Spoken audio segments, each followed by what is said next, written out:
This is Teri. This is Adventures in Nature. Have you ever noticed those great big birds on the causeway, the ones with the red heads that keep their wings wide open? That's going to be the subject of this show today, is those big black vultures that we see all the time. I'm over here at the park office for Crandon Park, and I'm here with Jim King. Jim is the Nature Education Coordinator for the park. Jim, welcome to the show. Could you Thank you so much. What are those birds that we see? Well, those big birds you see, the black and the brown ones the brown ones are turkey vultures.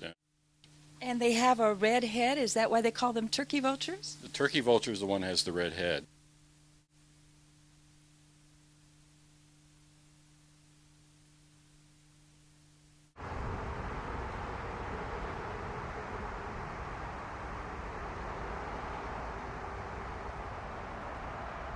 And the black ones are a little bit shorter, shorter wings, are the black vultures.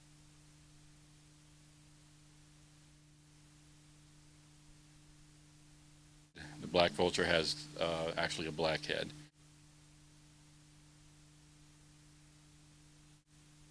And when you see them side by side, the black vulture is a little bit smaller than turkey vultures.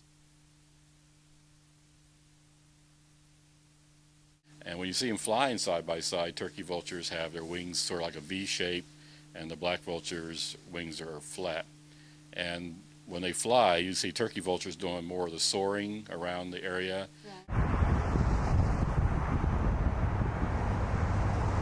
And the black vultures are doing more of the flapping. They have a little bit shorter wings and don't get the lift like turkey vultures can. I see. Are they here all year round, or are they seasonal? Turkey vultures are seasonal. They arrive here around early October, and they'll be here through probably late April into May. And black vultures are actually, we see them here year-round in the park. I see. Okay, it's a vulture, so, but tell me what they do eat. They are our nature sanitation department. They eat a lot of carrion that they find in the park, along the roads, and if you watch turkey vultures, you see them all throughout the county. They spend a lot of time soaring and searching. I have excellent eyesight. But also they have these very large nostrils, so they can smell the decaying animals from a very long distance.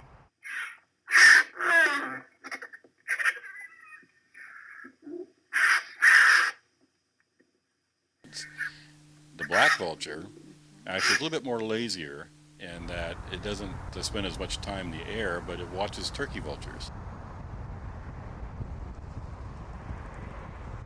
So when the turkey vultures find food, the black vultures will go down, and they're more aggressive, so they actually go off the food source and they get their share before the turkey vultures get their share. Oh, they're pretty aggressive little birds, aren't they? They're aggressive, right, yes, but they're very fascinating creatures. Both the black and the turkey vultures are very smart birds.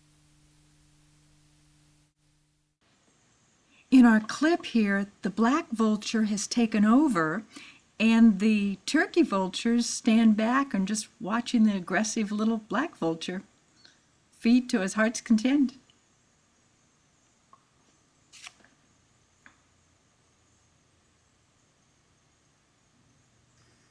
And do they eat just meat? Do they eat fish? What's their main diet? Well, turkey vultures and black vultures are found in about any habitat here along the coast. They eat dead fish if they find them. I've seen them at Crandon Beach feeding on dead fish is washed up, on crabs, those kind of things. But mostly it's roadkill. Black vultures, however, may hang around with other nesting birds, like in rookeries, and when the parent birds leave their nest, they may feed on their eggs or the young as well. So they're a little bit more aggressive. They will occasionally eat live things. Gotcha. Here we have a turkey vulture. He's off the RICKENBACKER Causeway over by Hobie Beach. He seems to be feeding on a dead raccoon. Now keep in mind, turkey vultures have a tremendous immune system, and for whatever reason they're able to ingest animals that are diseased, and they don't get sick at all. And they don't pass it on, which is wonderful.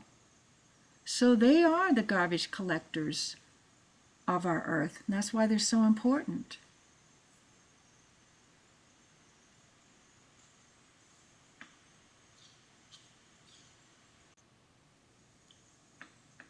Usually turkey vultures, or vultures in general, forage for food alone. But boy, once they find something, the word gets out and everybody comes to join in the feast.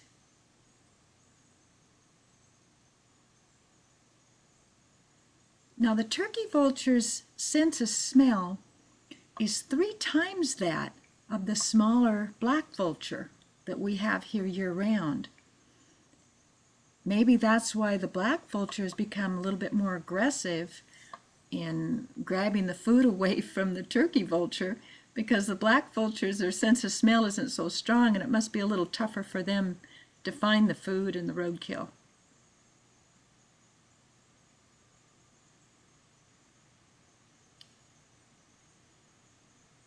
And don't mistake these for a buzzard. They're a vulture, a totally different class of bird.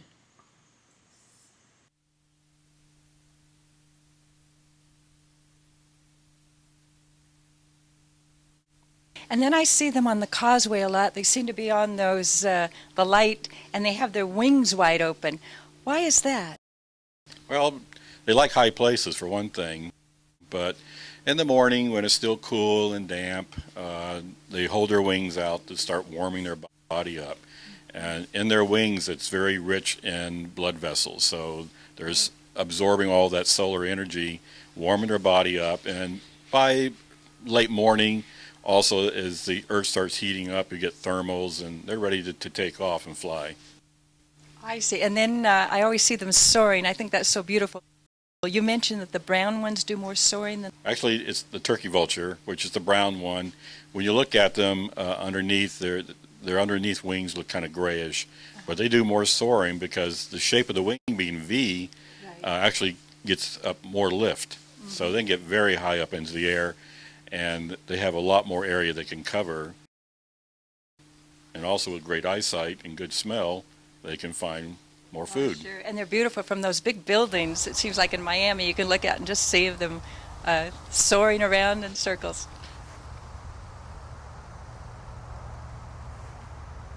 We call it our first sign of fall when you start seeing the turkey vultures showing up here, because most of them spend the summer months up in the Midwest, up into Canada.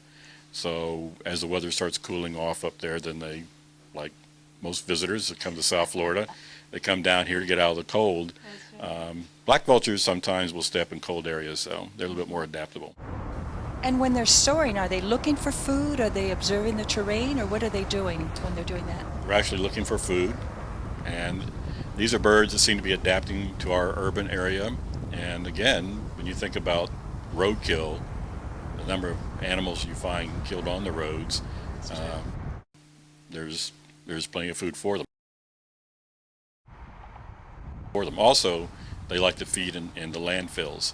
So man is providing instant meals for them. If you go like along the Florida Turnpike where the landfills are, you'll see hundreds and hundreds of them. Oh my God.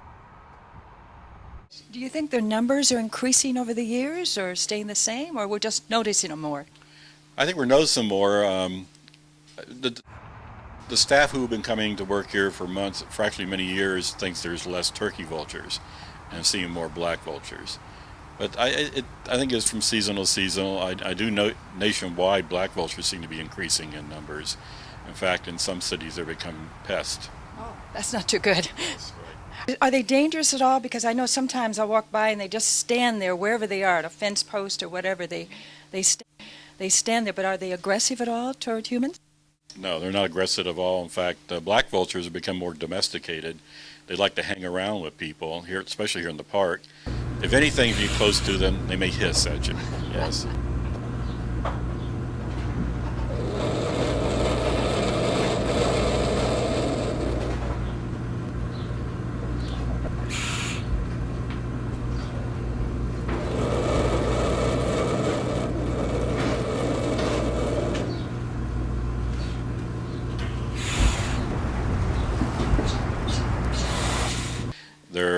They They have very weak feet, so they don't have the sharp talons of hawks and eagles.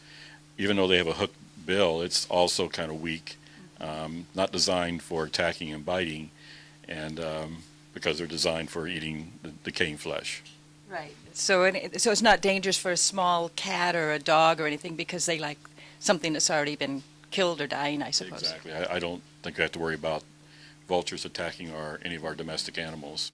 They're a little ominous when you see them out there, though, on the fence posts. A little frightening. They are, yes, but we always make a joke about the vultures hanging around the Dade County Courthouse because they love the high spot on top of the courthouse to reach those thermals that there's dead things going on in the government. So I don't know. That's a good point. Yeah. Well, thank you so much about the vultures.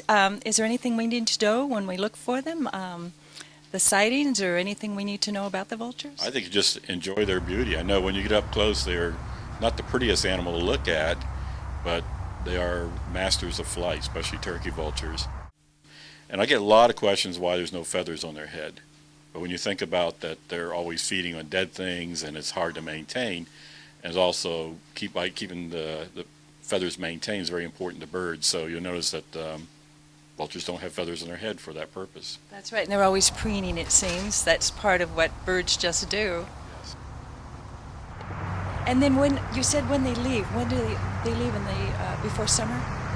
We'll start seeing their numbers drop late March, and then by late May, probably you won't see turkey vultures in this area, but you'll still see black vultures here at Crandon Park year-round. In fact, there's always a half a dozen or so by the Bear Cup Bridge. Well, it keeps everything nice and clean, and that's very, very important for South Florida. Exactly. They are Nature Sanitation Department, and they play a big role in keeping a healthy environment. That's right, and we need to enjoy their beauty.